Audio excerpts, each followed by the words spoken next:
Before we get started, this video is sponsored by FaB Foundry, one of the first Flesh and Blood specialized game stores in the world, a pillar of the local FaB community in Portland, Oregon, a world tour organizer, and my personal favorite LGS. FaB Foundry is your one-stop shop for all things FaB related, whether that's singles, sealed product, playmats, sleeves, dice and tokens, especially featuring products from Metal FaB and Thai cards. FaB Foundry also offers a rewards program, which you can use to get store credit back on all your purchases. So please go check out FaB Foundries, support our local community in Portland, and use our promo code FleshandBad for a discount on your next singles order.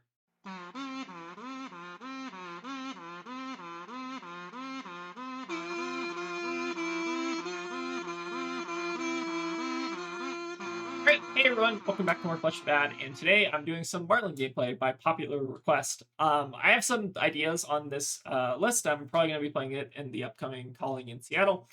So we're going to be trying to do a little bit more experimentation from Taylor's list. Again, I don't want to talk too much about Taylor's original list because I think that list is really cool. He's probably going to put out a video on it at some point. And yeah, I'll be waiting for that video whenever that comes out. But for now, we're going to just keep kind of experimenting with a lot of the new ideas of Marlynn. So the biggest, I guess, change has been like the toxicity and the Widowmakers, which I think I'm trimming down on a little bit. One idea I've had with toxicity is to have it so basically in Taylor's list, toxicity is kind of replacing the Lace with Bloodrot slot. One thing I've also thought about is potentially also bringing in like Lace with Bloodrot in addition to toxicity to keep the blue ratios roughly the same and maybe cutting down on either the Widowmakers or the Tipples. The only issue with that, obviously, is that you either lose a gold generator or you lose access to an arrow, which is also like both of which are kind of like pretty rough. But that's the idea I've had. I'm not going to go with that today. I want to try to keep the 32 blues, 31 blues, I guess, is what we're running, and see how that kind of performs. I think I'm also trimming down on one Widowmaker just because I want to make room. I think what was I making room for? Anyways, I think I was making room for like a tire or something, which I think I'm bringing in as like my 30-second blue. But yeah, that's kind of like the ideas, at least for the blue base. Now, I do also have some ideas on the sidebar. I still kind of like Trench and Quiver into Verdant slightly, so I'm still like having these as sideboard slots, but I think they're largely replaceable. But yeah, I've also cut Quiver from the deck, and I think it's kind of reasonable. I feel like this card is really good. What is Quiver really good for? It's good for bailing you out of really bad situations, and it's good for just like if you want to filter a bunch of cards on turn 0, you can like pitch to Quiver, but you often can sometimes like get yourself really good if you arsenal like a really bad arrow. So I don't know. There's like a lot of merit to cutting Quiver. I could actually see like cutting Trench and maybe just running like 2 Quivers on the board. But the idea here is basically to try to cut down on as much sideboard space as possible to kind of make room for all these kind of extra cards. So that's why we're basically not running Quiver Wrestling. But anyways, we're going to try out this deck, see how it goes. Again, I'm not going to talk too much about it because I think a lot of this is like inspiration from Taylor's list, and he's going to put out a video at some point. But yeah, let's go ahead and get some Marlynn games, see how it goes, and try out this kind of like new toxicity thing. I'm actually kind of curious if I'm ever going to resolve this card. I feel like I pitched this card like a lot more than I resolve it. But anyways, let's go ahead and get into the games. Great, so playing against a Kassai. I feel like I've seen a lot more Kassai on Talishore recently. The matchup is like not the worst thing in the world, but it is like a little bit more difficult. It's bringing the swells. Actually, I do like these a bit, especially in this matchup. And then I think I want to cut down on like the toxicity just because you're not super likely to hit in this matchup. All right, give them a good look, have fun. Is there any other card we want to cut here? Widowmakers are also not amazing. They're fine. They got like 1 gold tip. Let's run 61. Let's see how it goes.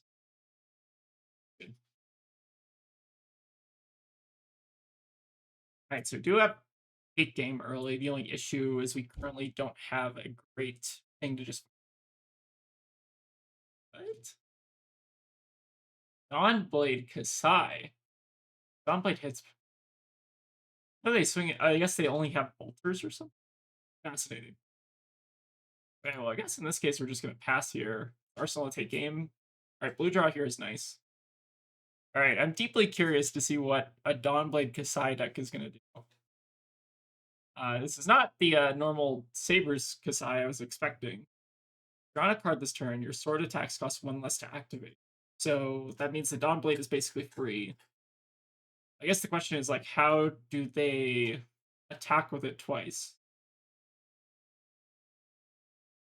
Interesting. It could be running the what's the card called? One that lets you attack with a weapon again. Hold on. I gotta look up my warrior cards. It's I'll see it once I see the art. One that's got like the poker card on it. Alright, I can't remember any card names tonight, apparently. Call to the Grave. Wait, are they doing like Call to the Grave back alley break line? Kassai? Okay, no, they're just doing Fiddler's. Yeah, this is the wildest Kassai deck I think I've ever seen. What is that Dory card called? Oh, it's Twinning Blade. That's what it was. Attack an initial card trying to target sword this turn. Fascinating. Are they like a fatigue deck? Is this what's going on? I have no idea. We're off the rails here. Let's go ahead and take 5 though. Seems good. So, write gold, create a gold. Don't ideally want them to do that. Kind of thinking about just giving up the Codex Exploder out here. It's like the most efficient block if we want to just send the take game. I don't want to give them free gold because they do still have access to raise an army, I think. Although whether or not they're going to be able to attack with that is anyone's guess. All right, let's go ahead and take game. I think I'm still loading the Redfin Harpoon just because it seems like they're. I actually don't know which one's better between the red and the blue fin. I guess maybe it's still the Redfin. I have no idea. If I knew what kind of deck this was, I'd be a little bit more confident in which Harpoon I'm sending, but I actually have no idea what any of their cards are at this point. I don't think I've seen any of these cards in a Kassai deck before. I'm fascinated to see where this goes. I'm probably going to lose this game because I have no idea what's going on, but it's supposed to be fun anyways. This is like an absolute cook, though. Like, strike gold to just, like, mischievous meeps when this hits a hero gain control of an item. Oh my god. What is going on? Okay, D-React pile also kind of makes... This is, like, the most fascinating Kassai list I think I've ever seen. Oh, is this maybe, like, a gravy counter deck or something? What follows blade plus sea legs? Okay, interesting. I feel like it was still correct to name red there for what it's worth. They do need to block their first sword swing. Assuming they go for that this turn. We do also have the swell for what it's worth, so we could like kill the ally if they do want to go for that. They pitch the sea leg, send the dawn blade. Part of me almost wants to just let them have this so that we can just like swell down the ally, because I don't want them just like hold on to that, ideally. I think I'm supposed to just let them have this. We can just swallow it down next turn, and they can't swing with it this turn either. Like, if they want to play it now, I'm fine with that. If they don't want to play it now, then we're not losing anything, right?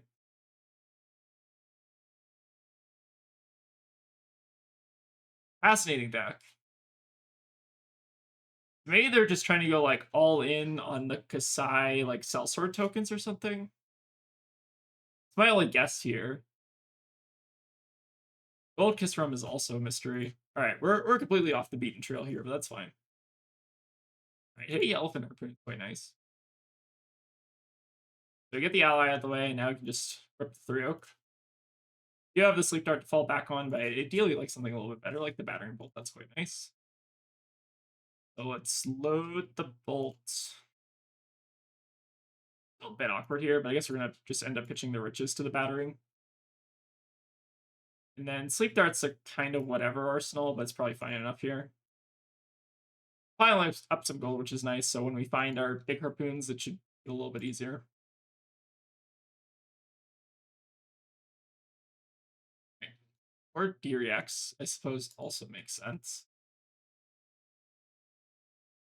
And if anyone in the comments knows what this Kassai list is, let me know, because I'm fascinated by it.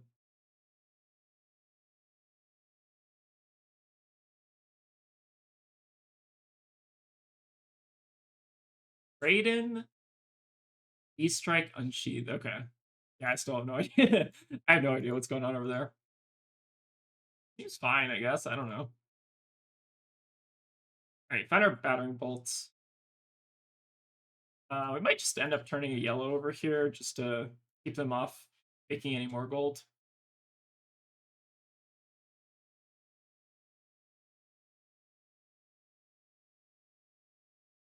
You have go again, and then they have the E strike to follow up. Fine. This might as well just like sunken treasure. We actually don't sunken treasure here if we don't want to. We could actually just play out like loan shark. I guess there's not really like a super high priority to like start flipping, right? Could actually just like play out the loan shark and sleep dart for 7, arsenal the battering bolt. It's kind of like a low value play, but does set us up pretty nicely for the next couple turns. Like I imagine here, they're probably just going to end up sending E-strike for 7 or 5, both of which we're kind of fine with. But yeah, I've got no idea what's going on here.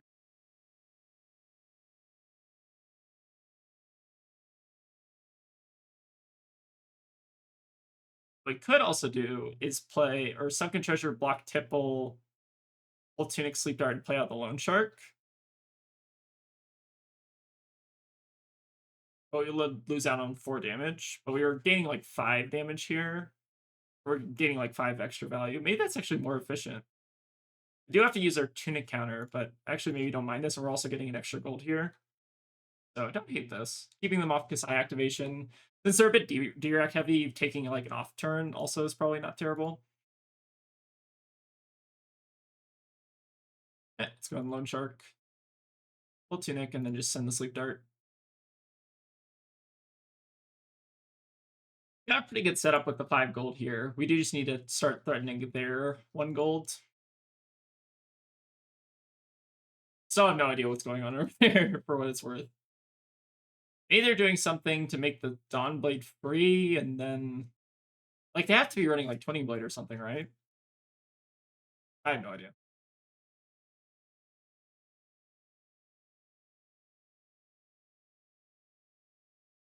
Very weird.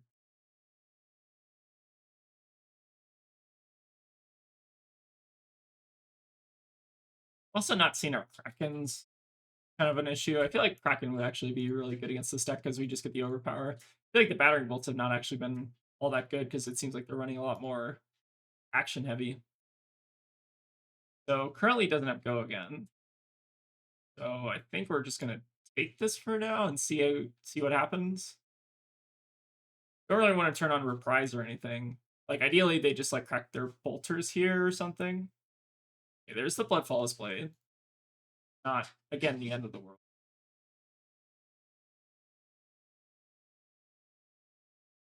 So Sellsword is now online. It kind of feels like they're just doing some weird thing to like set up as many sellswords as possible, but still have like kind of no idea. Yeah, let's see what the finisher is. Raiden. Very good. Oh, they're doing Fool's Gold. Okay, I see the vision here. Where you attack with Raiden, you may discard a card if you do draw a card. Games go again. Okay, so discarding the Fool's Gold to get more gold. Interesting. I think we're going to 12 here. But we are getting pretty low, and they still are going to have a pretty decent grip next turn. Mildly concerning. I hope the battering bolt at least is able to apply some pressure here. I think I'm going to end up starting on the swell. Just take care of another one of their sellswords. All right, Codex on top is not that bad. It is a little bit awkward to have the Codex on top because it means now we know that the first gold crack is not going to be anything. Actually, since we're drawing Codex, it might be better here than just sit on the gold. Like, make a Goldfin Harpoon. Overpitch. Discard Harpoon end a turn, and then we're drawing into Codex again. I think this makes sense. Just discard a Goldfin the Loan Shark just because we're getting a little bit low here. At least the Saltwater Souls have been kind of nice. Just a 2-of, but it does help clear the allies, which I think is pretty relevant. Again, we might end up losing to this just because I, again, have no idea what's going on over there. Yeah, very weird Kassai deck. You know, it's funny, if we actually knew they were doing like this kind of thing, it might have actually been correct to bring in the King Sharks into them, which is kind of funny. All right, so oh, we were what? Okay, maybe they don't know about the battering bolt text. I guess they should probably. Hmm. Even bigger than that. Rich is a triple dot. What the heck? Sorry, I have no idea what's going on over here. I don't even think they can do anything because even bigger than that, you have to deal damage with even bigger than that to play it. They do have to take all of it. This is like the best battering bolt of all time. Discarding a riches and a even bigger. Okay, fascinating. Now we discard our own thing, but we're drawing Codex, so it doesn't matter. Kind of matters a little bit now. We might actually end up pitching the Codex depending on how our hand shakes out. Because it might be more efficient to crack gold here, load crack and pre-med on it. So now they're left with a CNC, but they can't play it. Wild. This is the craziest deck I think I've seen in a very long time. So we can now crack gold with the sunken, hope to draw blue. Okay, we draw the blue, which is really nice. And it's a Taya. So now we can just overpitch, play the pre-med. We want to hook this. We know they have a CNC in Arsenal. We also do have the Ataya trigger, so the hook is reasonably safe, but still a little bit risky. They do also still have their armor. I think it's probably too greedy to hook here, unfortunately. But if they do have like a really good Raisin army, I guess they might not even be able to hold a Raisin army here, but I think that's maybe what they're trying to do is just set up the biggest Raisin army possible. Fascinating. That's just my guess. I've kind of no idea what's going on.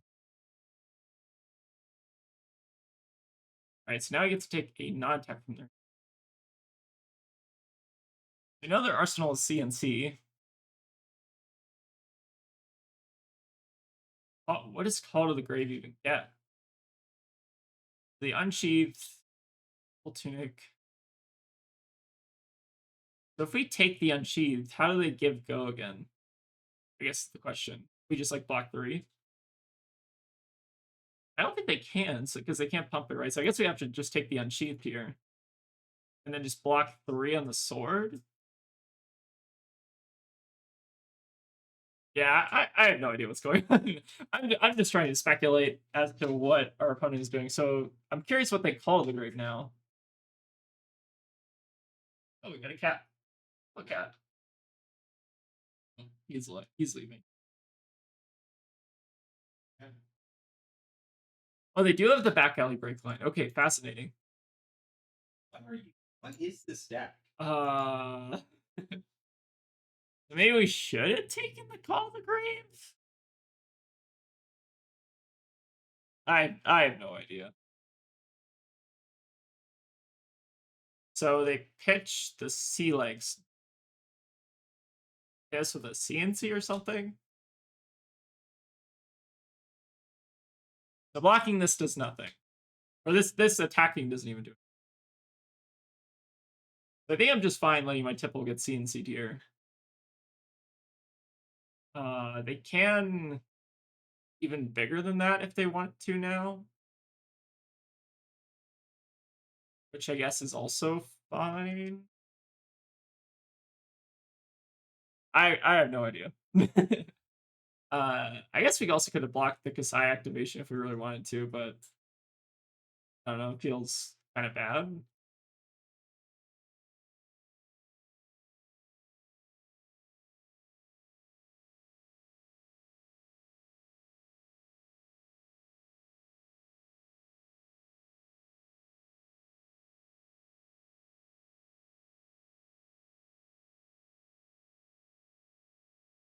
Okay, they're gonna like double CNC.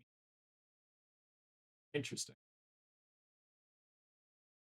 They drew a CNC. Well, how do they pay for this? I think they can pay for it. They pitch the sea legs, they have another CNC in hand. And then what do we do? We could actually just block 6 on this. What happens if we block 6 And then we tipple, don't discard a yellow.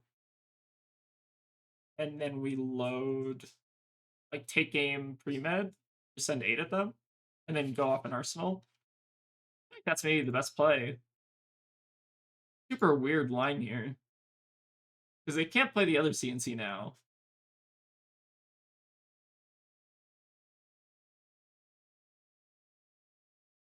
We are still, like, a little bit at risk of dying, but, like, we know their turn next turn is just CNC, then we don't care.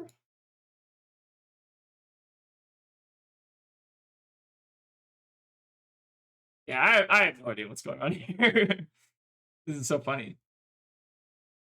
Oh, they're even on red and yellow, even bigger than. It's like generic Kassai. Alright, well, I guess our opponent ended up leaving the game. I have actually no idea what they're doing. I guess let's take a look now. Okay, so doing the Raisin Army thing. Okay, this makes sense. We have 9 copies of trade-in. Gold. Okay, so we're basically just stacking as much gold as possible on top of like a direct pile or something. This is like bizarre. All right, Teen, you can maybe leave this game in because this is like a fascinating deck. But I don't think I've ever seen a Kassai list like this. This is kind of crazy. All right, well, I guess that was a good first one. Let's go ahead and see if we can get another. All right, let's play against a Rhinar. So we definitely want to go first. Let's just bring in our Shark Kraken, and then there are some variants of like Fatigue Rhinar running around, so I think the Riches is probably a decent include. We could also bring in a Taya if we really want to spec that heavy, but I think it's probably more likely to just be like Mandible Claw Rhinar. We'll see how it goes, though. I do know that Rhinar just got the new Armory deck, although I've heard mixed reviews on it. I'm not fully sure if like the beat chest stuff seems super viable. It seems like they printed like a lot of cards around beat chest, but it does feel like it brings you in like a very different direction than how like other Rhinar lists in the past have kind of gone. Okay, so it seems like they're kind of on more of a standard Mandible Claw plan. I don't think they're also playing like the new headpiece as well. So we could end up just sending 8 here. Is reasonable.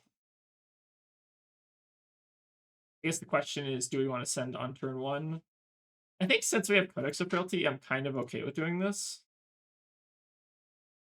So Golden Chip is fine here. Let's go ahead and just like, let's send 8. I think it's fine to go off gold if we're sending Redfin and then we're also arsenaling the Codex. Like, feels pretty likely we're going to end up resetting the gold here. And if we get like armor blocks, we're also kind of fine with that.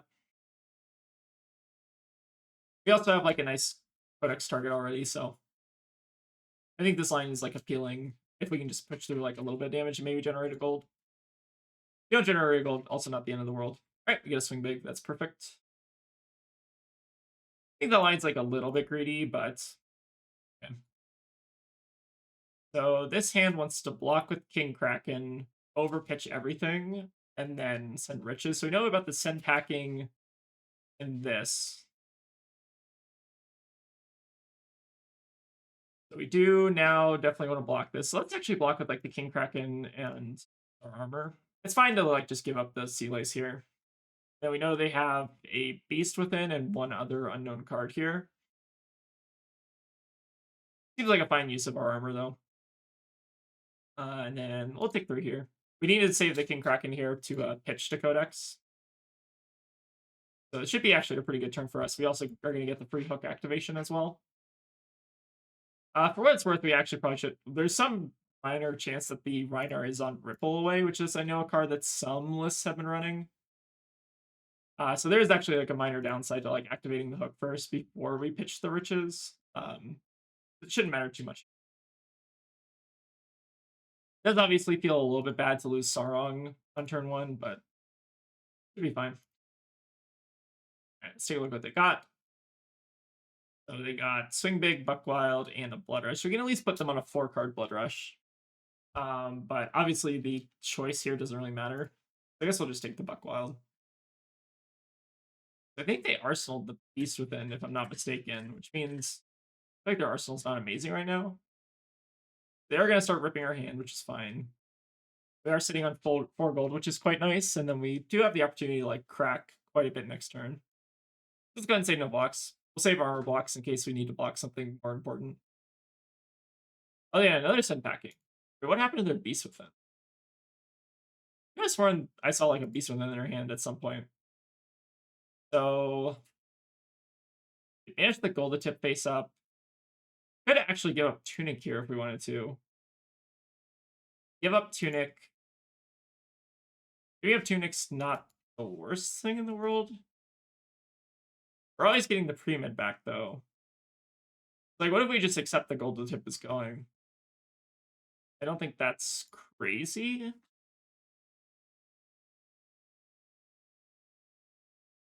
think we're supposed to actually just give up on the gold tip here. Yeah, I think it's probably reasonable. Like, we're gonna have Tunic coming up next turn anyways. It's like a pretty bad blood rush. I think we'll just let them eat that at there. Now, let's see if we can crack towards a better arrow here. I know we did see a couple arrows pretty early. I think that's not amazing, but might get the job done well enough here. I try to do one more look here. I think that's actually reasonable. We draw blue. Oh, we just drew the best card in our deck. Okay, that also works. So load the Kraken, pre-med, catch, Hammerhead, and then how much is this coming in for? This is coming in for 15. They have 8 armor block plus 3 block from hand. We know that they're on a more aggressive Mandible Claw version, so I think the hook here is actually safe. So they could Reckless Swing, but we did just see them pitch one, so the chances of them running like multiple Reckless Swing are like pretty low.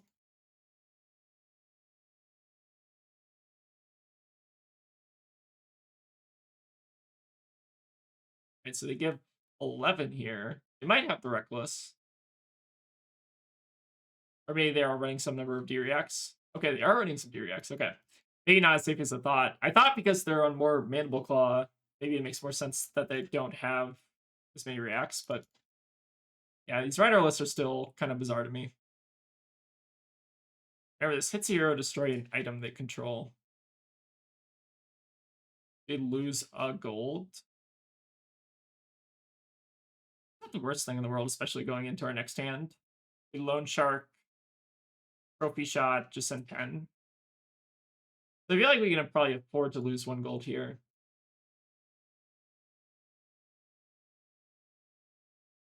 Not the worst thing in the world. Alright, so it's Loan Shark, Marlynn. Weird decks we're playing into today. Discard the C4. Load. And potentially going back up to 3 gold here. Yeah, losing the hook there is pretty painful, but I never know like what these Rhinar lists are actually doing. It almost feels like the Bam Bam's super weird because it's like, maybe they're just playing this for the front half of it, but I feel like I see this a lot more in like the club lists. Again, I've not kept up to date on my Rhinar development, so maybe I'm just behind. Alright, another hand where we can just send a Goldfin. It's fine. Do you have concerns about how much damage they're pushing? Well, we're going to 9. We definitely could be entering the kill range here. I want to crack like 1 gold first and just see what we hit, if anything. Another Sunken's not super helpful. Go on Marlynn and then Trophy Shot and see if we can hit like a better arrow off the top, because I don't really want to be sending the Goldfin here. Might just have to now at this point, though. Actually, double Loan Shark. We might just be dead here. Set of draws is really awkward.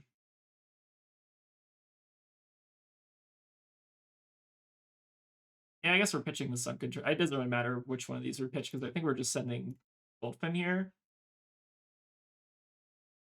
Yeah, it's kind of crazy how that King Shark for 15 wasn't really saved. I wonder how many D-Reacts are actually running in these Rhinar lists.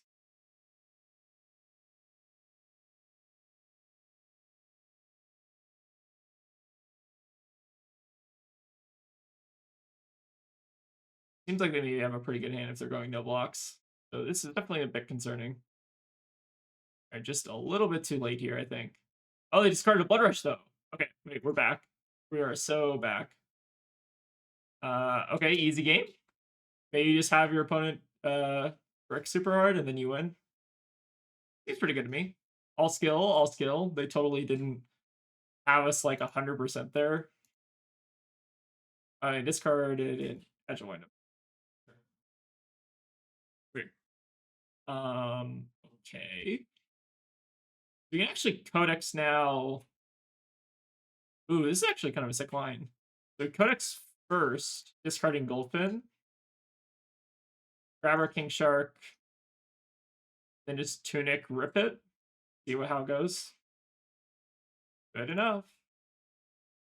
Hey. All skill. Totally calculated. Didn't need to get the lucky there at all. I'm curious to see what this Rhinar list actually looks like and like how many D-Rex they're running. Okay, they're definitely running all 3 copies of Sync here. They might still get us here, which is kind of crazy. Oh, we meant to... Hold on. I guess we meant to draw that first, but I guess... Actually, that might actually... Hold on, let me see if I can undo that. Sorry. I want to draw the... Okay. Find the undo. Fair enough.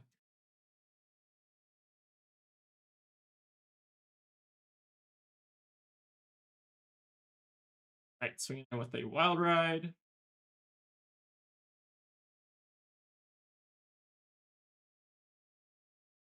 Alright, just following up with the Claw here.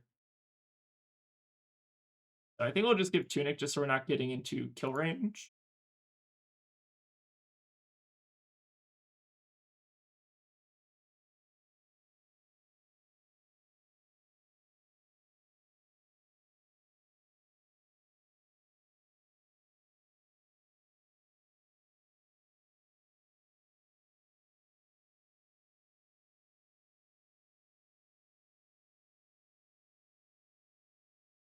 And see if they can live the blue pin. It could still have another react here. Might not be fully out of the woods here just yet. Okay, they did they did have the last react there. Okay, but their hand basically does nothing, which is kind of cool.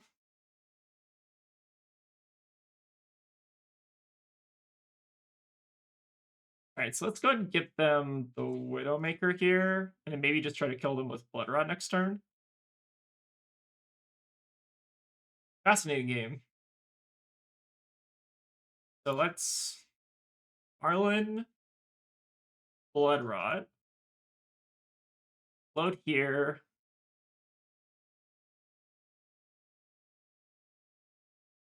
And we have 6 overpower, so they need another react here.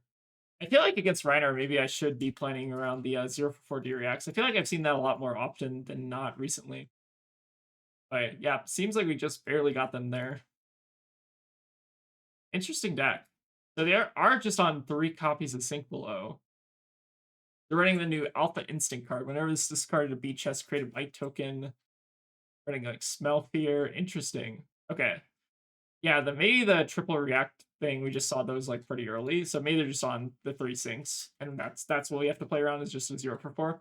Yeah, but I'm definitely kind of curious to see how these like Rhinar lists develop with the new cards. It seems like the biggest upgrade is just Alpha Instinct being a blue 6 that you can with like minor upside basically.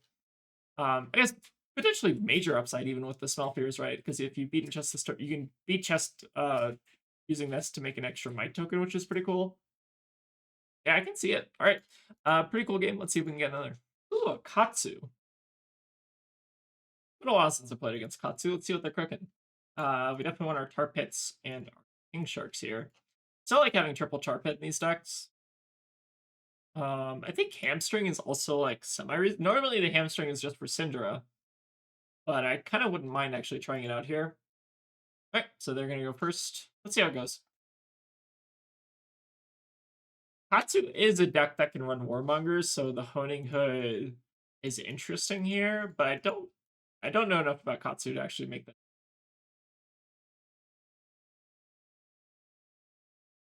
Like some Katsu lists I think do run it, but a lot of the time they just don't run it.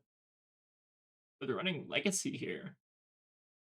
They're running Legacy, but they're not running Edge of Autumn. Maybe they're just gonna name. They could also like name Edge of Autumn off of what's that one card called? Retrace the Past. God, remembering card names is hard. Alright, we're gonna take some Kadachi swings here. I think that's like 2 damage, but not the end of the world. Rather just be able to throw a bunch of stuff in front of whatever they send here. Breaking the chain passing here. Maybe their next hand is just like so good they want to try to keep it, which is reasonable. All right, let's go ahead and crack gold here. So 2 scenarios off the draw off the top. Either we draw blue or we draw buff, and both are good because we have the loan shark as backup. But now we actually get a free hook, which is kind of nice. And then we're potentially also going off an arsenal in case they have like CNC or something, which I know some Katsu lists do end up running. But hopefully this red fin should be mildly annoying. I think a lot more Katsu lists have been redline from what I remember. At least that was like the fad when I think I did the last Katsu video I did. Was like you were doing like Ravenous Rabble stuff. You were doing you're a lot more like low to the ground. And you're just running like your value blues like Dishonor, Retrace, so many other good cards. I think if I had the choice here between sending the red fin and the blue fin, I don't actually know what I would make. I feel like kind of depends a lot on the Katsu list, right?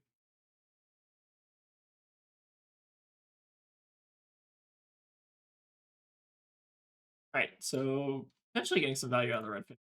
And we also get our hook value. Let's see if they have another red hand. All right, not another red, but they do have a surging strike, so we already know that they're going to be able to potentially bonds this next turn. Well, they don't really have a good bonds target just yet. So we shouldn't try to block out the surging. I mean, I guess it really kind of depends on what they do here.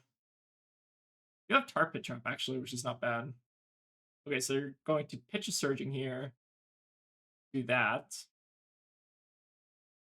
So they have Descendant in hand. They discard Ancestral Harmony. Bonds doesn't do anything, right? So I feel like the Tar Pit doesn't even necessarily do much here, but maybe we should just save it. Yeah, let's just say, like, they're going to get the hit here regardless between the Descendant and the Surging here, so there's no real point in, like, stopping them. And, like, their bonds isn't even that good because they don't really have, like, a great target for it.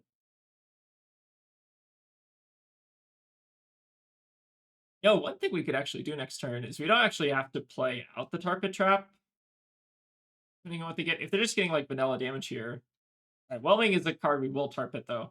But one option we also had is if they didn't get the Whelming here and they just got, like, some random crap, then we don't actually need to worry about, like, we can just, like, use the Tar Pit for pitch and then, like, catch of the day on a red fin or something. That was at least an idea. But now we're definitely going to go for the Tar Pit here. It's too efficient not to. And we know they still have Descendant in hand. And this will stop the draw as well, which is quite nice. And it'll also stop these triggers, I believe. Auto pass. Ooh, they added like a little message here. Hit effect prevented by Tar Pit Trap. I think it's the first time I might have seen that. All right, not going to get overly complicated here. Let's go ahead and just do our little 8 value codex. And then do we want to throw the hook on it?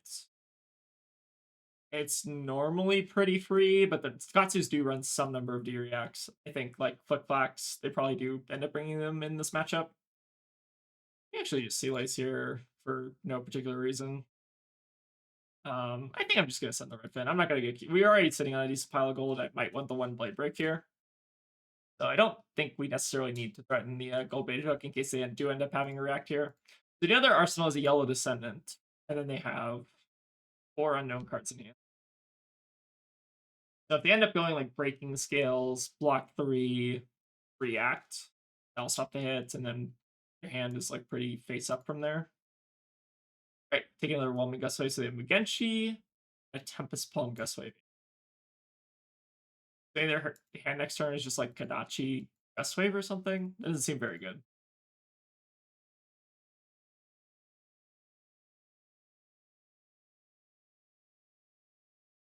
So they have Mugenshi in hand, which means they cannot tutor. So I think we just let this go. Because they cannot activate Katsu here. They could actually get the links, but I don't think there's really a great link target as well. Links could get Retrace, I guess. And then they could like Retrace, name Whelming Gustwave, and then play the Mugenshi or something, but it doesn't seem amazing. I think here we're just gonna take the damage and just try to push as much as possible. I think we're gonna end up cracking quite a bit of gold next turn just to try to dig for something a little bit better than a Yellowfin Harpoon. But we're doing pretty okay here. We got full grip. We're gonna be sitting on Tar Pit Trap for their next turn, so they should be in a pretty tough spot. And then we also just get to start with another Loan Shark, which is pretty decent. All right, so let's go ahead and start by playing the Loan Shark, cracking a bit of gold. Find a 3 Oak. Is decent. I don't want to crack like one more gold though. Okay, we don't find anything else. That's fine. So now we could actually just send the Yellowfin here. They're running some number of yellows, but it's not like a super strong pick. Sleep Dart for 7 is also reasonable. I think I'm gonna crack the 3 up just to try to find something a little bit better. Like Redfin is infinitely better here, I think.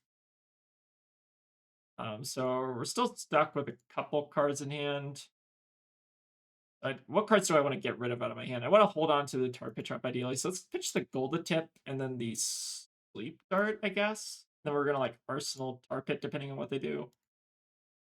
Arsenal Tar Pit is a bit of a dangerous game, but that's fine. One thing, so with the way that the buffs in the list have changed, like we've cut the lace with blood rots, and we've also cut the we've cut the lace with blood rots to bring in the toxicities, right? One thing you gotta be careful about with this style list is it does feel like you're punished a bit more for trying to draw buffs off the top. Like it's good if you already have buffs in hand, but like if you're trying to like crack gold for like super greed to try to draw a buff, I feel like you're more likely in the style list to like not find the buff. Like I'm not counting like toxicity as a buff into most matchups. That is one thing to like keep in mind is just like you're less likely to draw your buff cards. Okay, so just a bunch of crap in their hands. Take the Gusway because the Flusterfist is I guess less relevant. It's pretty good though. So we don't want to Arsenal a Tar Pit Trap. Let's Arsenal Catch of the Day here because we don't want to like we probably want to play it and then just like 3 Oak, I guess.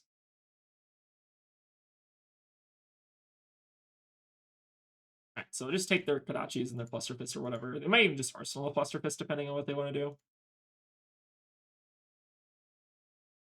I honestly might just even Tar Pit Trap this just for value. So we're not taking 4. Take 1 instead. Because we should be keeping off tempo basically for the rest of the game, with at least the hand we kind of have set up here. Right. Let's go ahead and then actually, I think we're gonna probably end up sending a loop in here. I've actually not seen a ton of our buffs, so I kind of want to maybe. I was talking about how we were just getting punished for potentially trying to draw buffs, but I think I maybe kind of like going for release 1 here. We immediately get rewarded, so that's nice. So let's now go for the trophy shot, but a little bit taller. Ooh, toxicity as well, but I think. Oh, there's definitely a line where you can get like a mega greedy here. But I think that's probably not worth. Go ahead and pitch the toxicity here. I think we kind of got rewarded here. We would not have drawn an arrow otherwise. Go ahead and actually try to crack 1 more gold here, which would allow us to keep an extra card.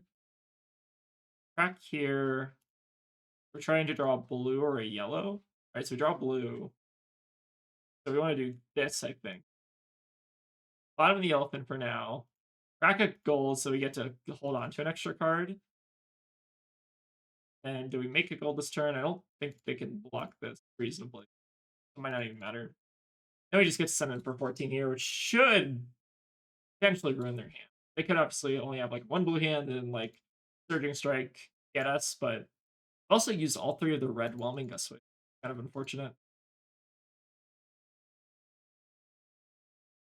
I feel like this matchup can definitely be pretty hard depending on like how big the Katsu is able to go, but if they're not able to like keep like a really impressive hand, then I feel like it gets a lot worse for them. A underwhelming Gust Wave to finish it off. Good.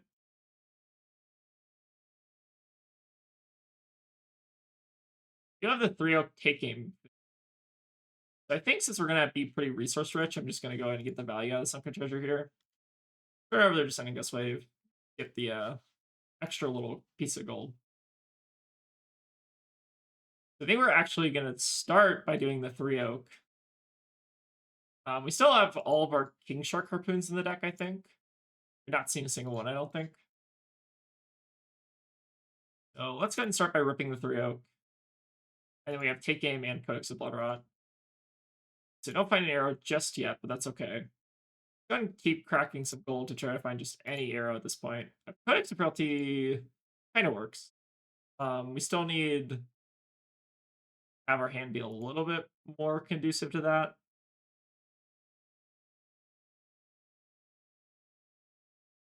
There's actually a way we could do this. We could take game. I guess I'll just start ripping these blood rots. It's kind of funny. Just, giving our opponent multiple codexes of blood rot. It's not even that good, but it's like funny at least. And with the last one, we load. Or I guess we don't load the Codex of Frailty just yet. We try to crack gold after this one, and then we can Codex of Frailty. Or Codex of Bloodrot, or whatever. Alright, so we do not draw the arrow just yet. I have so many arrows in the deck. I could end up messing this up if I'm not careful. Let's crack one more. We always have our Goldfin as an out. Alright, so I think this might be a case scenario where we just have to give up and say we're just sending a Goldfin this turn. A little bit unfortunate. I feel like we're actually pretty likely. Well, actually, we can take games. No, it's actually still fine. So we take game, load the take game. Take game, load the pre-med. This is a kind of crazy turn. I think it works.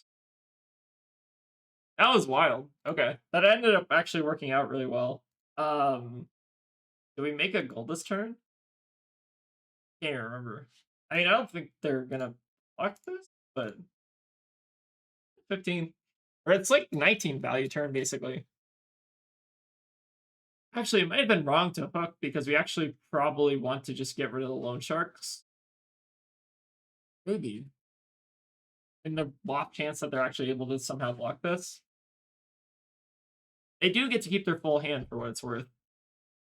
Like, they could hit us with a pretty big, like, mask next turn.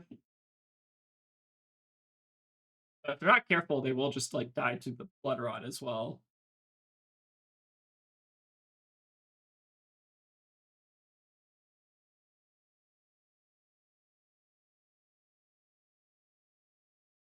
Right, they're gonna just give up the armor here, take the damage. So they actually are not dying to the blood rots now because they did block the armor. Alright, we did find our King Shark, but whether or not we're going to be able to hold that is a whole other question. Okay, it seems like they're going to go for the Surging Strike here. So what is the chance that they have the empowerment here? It could just be safe and overblock it. They don't have the whelming yet. So I think that's reasonable. Like block 5 here just to play around empowerment. I think it's probably worth it because they've only shown us one. Could end up also messing them up pretty bad. And they did have the Descendant follow-up, very nice. So, question here is, do we try to block this one out? Well, they do have the breaking skill, so there's no real way to do that. I think we just need to not play scared, unfortunately. I think they're going to basically be able to have their one good turn here. Because they can always pump 6 off the scales. Let's see how much damage they're actually able to represent. I don't think they actually do all that much without the red whelmings. Still have 4 armor block potentially for any on hits, though. Right, discarding the whelming gust wave. What are they going to get here? I assume it's just the first bonds. Fortunately, they haven't gotten another bond, so they can't go like double bonds if they wanted to. But this should still be probably okay for us. It's like a little bit scary. Then go 4 to 4. Crack Breeze Rider, crack this. Presenting a good amount of damage here. I guess the question is just what is the finale, I guess. What are they going to end up getting off the links? Probably should crack Breeze Rider sooner rather than later if I end up wanting to try to block out, yeah, Gust Wave. They're going to opt to skip it instead. So now we can punish them here, unless they do have the empowerment. But now if we do this, then they might not actually be able to force through the Breeze Rider and links. So I think this is ended up actually being pretty good there. I think they might have made a mistake there. Because I feel like they wanted to probably push the links and stuff there.